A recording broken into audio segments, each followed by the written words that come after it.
ಚರ್ಚೆ ಆಗ್ತದೆ. ಅವ್ರಿಗೆ ಈಗಾಗಲೇ ಶಕ್ತಿ ಇದೆ. ಅವ್ರ ಶಕ್ತಿನ ಈ ಬಡವರಿಗೆ ದಾರಿ ಹರಿಬೇಕು ಅಂತಂದ್ರೆ ಅವ್ರು ಕೇಳ್ಕೊಳ್ಳೋಕ್ಕೋಸ್ಕರ ಸಮಾವೇಶ. ಶಕ್ತಿನ ತುಂಬಬೇಕಾಗಿಲ್ಲ, ಎಲ್ಲ ಶಕ್ತಿ ತುಂಬಿಡಿದೀವಲ್ಲ ನಾವು. ಸಿದ್ದರಾಮಯ್ಯ ಜಾತಿ ಗಣತಿ ಪರವಾಗಿದ್ದಾರೆ. ಅದೆಲ್ಲ ಸುಳ್ಳು, ಅದು ಯಾವುದೂ ಅಪಪ್ರಚಾರ ಇಲ್ಲ, ಯಾವುದೂ ಇಲ್ಲ. ಜಾತಿ ಗಣತಿ ನಡೀತಕ್ಕಂಥ ಸಂದರ್ಭದಲ್ಲಿ ಯಾಕೆ ವಿರೋಧ ಮಾಡಲಿಲ್ಲ? ಎಲ್ಲ ಜಾತಿಯವರು ಕೂಡ ಭಾಗವಹಿಸಿದ್ದಾರೆ.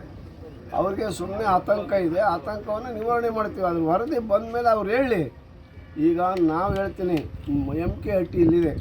MK ಹಟ್ಟಿಯಲ್ಲಿ ಎಷ್ಟು ಜನ ಇದ್ದಾರೆ, ಎಷ್ಟು ಮನೆಗಳಿದ್ದಾವೆ, ಎಷ್ಟು ಕುಟುಂಬಗಳಿದ್ದಾವೆ, ಯಾವ ಸ್ಥಿತಿಗತಿಗಳು ಏನದ ಅನ್ನೋದನ್ನು ನಾವು ಅದರಲ್ಲಿದೆ ವೆಬ್ನಲ್ಲಿ ಹಾಕ್ತೀವಿ. ಭಾಳ ಏನಪ್ಪ BL ಇದಿದೆ, ಒಂದು ದೊಡ್ಡ ಇವರು, ಅದು ಟೆಕ್ನಿಕಲ್ ವೈಜ್ಞಾನಿಕವಾಗಿ ಮಾಡಿರ್ತಕ್ಕಂಥದ್ದು, ಎಲೆಕ್ಟ್ರಾನಿಕ್ ಓದಿದ್ದಾರೆ ಅವರು, ಸಾಫ್ಟ್ವೇರ್ನಲ್ಲಿ ಮಾಡಿದ್ದಾರೆ. ಅದೆಲ್ಲ ಇದೆ, ಅದನ್ನೆಲ್ಲನೂ ಬಿಡ್ತೀವಿ. ಅದರಿಂದ ಅದು ನೋಡಿರಿ ನೀವು, ಅದರಲ್ಲೇನು ಲೋಪ ಇದೆ ಅನ್ನೋದನ್ನು ಎತ್ತಿ ಹೇಳಿ. ಲೋಪ ಇದನ್ನೇನು ಸರಿಪಡಿಸ್ಬೋದಲ್ಲ, ಅದು ಬೇಡ ಅನ್ನೋದು ಏನಿದೆಯಲ್ಲ ಅದು ಸರಿಯಲ್ಲ. ಅದರಿಂದ ಎಲ್ಲರೂ ಸಮಾವೇಶ ಮಾಡ್ತಿದ್ದಾರೆ. ಈಗ ಮೊನ್ನೆ ವೀರಶೈವರು ಮಾಡಿದರು, ಸಂತೋಷ. ಅವರ ಸಮಸ್ಯೆಗಳನ್ನು ಅವ್ರು ಕುಳಿತುಕೊಂಡು ಚರ್ಚೆ ಮಾಡಿ ಅವರ ಅಭಿವೃದ್ಧಿಗೋಸ್ಕರ ಸಂಘಟಿತರಾಗ್ತಕ್ಕಂಥದ್ದು ಅವರಿಗಿರೋ ಹಕ್ಕು. ಅದನ್ನೇ ಹೇಳಿದ್ದು ಬಾಬಾ ಸಾಹೇಬ್ ಅಂಬೇಡ್ಕರ್, ಶಿಕ್ಷಣ, ಸಂಘಟನೆ, ಹೋರಾಟ, ಎಲ್ಲರೂ ಶಿಕ್ಷಣ ಪಡೀರಿ, ಸಂಘಟಿತರಾಗಿ ನಿಮ್ಮ ಹಕ್ಕಿಗಾಗಿ ಹೋರಾಟ ಮಾಡಿರಿ ಅಂತೇಳಿ. ಈಗ ಅವಕಾಶ ವಂಚಿತ ಎಲ್ಲ ಜಾತಿಯವರು, ಎಲ್ಲ ಜಾತಿಯ ಜನರು ಇಲ್ಲಿ ಸಮಸ್ಯೆಗೊಳ್ತಿದ್ದಾರೆ. ಇವ್ರ ಕೈ ಬಲಪಡಿಸೋದು, ಅವ್ರನ್ನ ಟಕ್ಕರ್ ಕೊಡೋದು ಯಾವುದಿಲ್ಲ, ಇವು ನಡೀತಲೇ ಇರ್ತೇವೆ. ಅದರಿಂದ ಇದಕ್ಕೆ ಯಾವುದೇ ಹೊಸ ಬಣ್ಣನ ಹಚ್ಚುವ ಅಗತ್ಯ ಇಲ್ಲ. ನಾವಿಲ್ಲಲ್ಲ, ನಾವು ಹಿಂದೂಗಳೇ, ಭಾಳಷ್ಟು ಜನ ಹಿಂದೂಗಳಿರೋದೇ ಕಾಂಗ್ರೆಸ್ ಪಾರ್ಟಿಯಲ್ಲಿ. ಹಿಂದೂಗಳು ಜಾಸ್ತಿ ಹೆಚ್ಚಿನ ಸಂಖ್ಯೆಯಲ್ಲಿರೋದು ಕಾಂಗ್ರೆಸ್ ಪಕ್ಷದಲ್ಲಿ. ಹಿಂದೂ ಧರ್ಮವನ್ನು ಪೂಜೆ ಮಾಡ್ತಕ್ಕಂಥವ್ರು ಇರೋದೇ ಕಾಂಗ್ರೆಸ್ನಲ್ಲಿ ಹೆಚ್ಚು ಜನ. ರಾಮನ ಪೂಜೆ ಮಾಡೋರು ಇರೋದು ಕಾಂಗ್ರೆಸ್ನಲ್ಲಿ ಹೆಚ್ಚಿನ ಜನ. ರಾಮನ ಹೆಸರಿನಲ್ಲಿ ಓಟಿಗಾಗಿ ಅದನ್ನು ಬಂಡವಾಳ ಮಾಡ್ಕೊಂಡು ಮಾರ್ಕೆಟಿಂಗ್ ಮಾಡೋರು ಕಾಂಗ್ರೆಸ್ಸಿಗಿರಲ್ಲ. ಅದೇನದು ಹೃದಯದಲ್ಲಿ ಭಕ್ತಿ.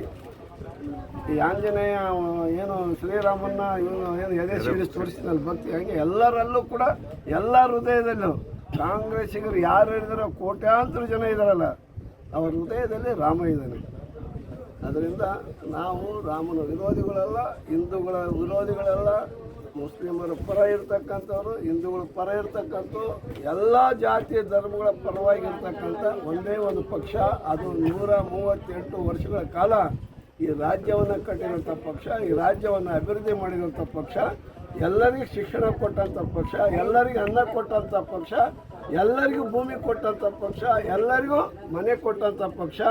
ರೈಲ್ ಇರ್ಬೋದು, ವಿಮಾನ ಇರ್ಬೋದು, ಕರೆಂಟ್ ಇರ್ಬೋದು, ರಸ್ತೆಗಳಿರ್ಬೋದು, ಈ ಆಧುನಿಕ ಭಾರತವನ್ನು ನಿರ್ಮಾಣ ಮಾಡಿದ್ದು ಕಾಂಗ್ರೆಸ್ ಪಾರ್ಟಿ. ಹುಚ್ಚ ಬಿಡ್ರೆ ಅವನ ಬಗ್ಗೆ ಎಲ್ಲ ಮಾತಾಡಿ ಸುಮ್ಮನೆ ಅವನ್ನ ಇನ್ನೂ ಸ್ವಲ್ಪ ಪ್ರಚಾರ ಮಾಡೋಕೆ ನಮ್ಗೆ ಇಷ್ಟ ಇಲ್ಲ. ರಾಜ್ಯದ ಮುಖ್ಯಮಂತ್ರಿ ವಿರುದ್ಧ ಆ ಥರ ಮಾಡೋದು ಹೇಳಿ, ಅವನ ಹುಚ್ಚ ಅಂತ ಅಂದ್ರೆ ಹುಚ್ಚನ ಬಗ್ಗೆ ಯಾರು ಮಾತಾಡ್ತಾರ? ಹಾಂ, ಮಾತಾಡಿ ಬಂದರೆ ಅವನು ಇನ್ನೊಂದು ಸ್ವಲ್ಪ ದೊಡ್ಡವನಾಗ್ತಾನೆ.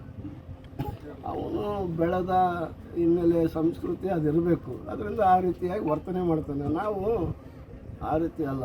ನಾನು ಕೂಡ ಅವನು ಇವನು ಅನ್ನಬಾರ್ದು. ಏನು ಮಾಡೋದು, ಅವನಿಗೆ ಯಾವ ಭಾಷೆ ಬಳಸಿದ್ರು ಕೂಡ ಸಾಲದು. ಸಿಕ್ಕಿದೆ ಒಬ್ಬ ನಾಡಿನ ದೊರೆ ಮುಖ್ಯಮಂತ್ರಿ. ರಾಮರಾಜ್ಯದ ಕನಸನ್ನು ಅನಾವರಣ ಮಾಡಿ ಕಾರ್ಯರೂಪಕ್ಕೆ ತಂದು ಲಕ್ಷಾಂತರ ಬಡವರ ಕಣ್ಣೀರನ್ನು ಒರೆಸಿ ಅವರಿಗೆ ಆತ್ಮಸ್ಥೈರ್ಯವನ್ನು ಮೂಡಿಸ್ತಕ್ಕಂಥ ಒಬ್ಬ ಜನನಾಯಕ, ರಾಷ್ಟ್ರವೇ ಮೆಚ್ಚುವಂಥ ಮುಖ್ಯಮಂತ್ರಿ, ಆರ್ಥಿಕ ತಜ್ಞ ಸಿದ್ದರಾಮಯ್ಯ ಅವ್ರ ಬಗ್ಗೆ ಹಗುರವಾಗಿ ಮಾತಾಡ್ತಾರಲ್ಲ, ಅವನ ಮನುಷ್ಯನ ಯಾರ ಮನುಷ್ಯ ಅಂತಾರ?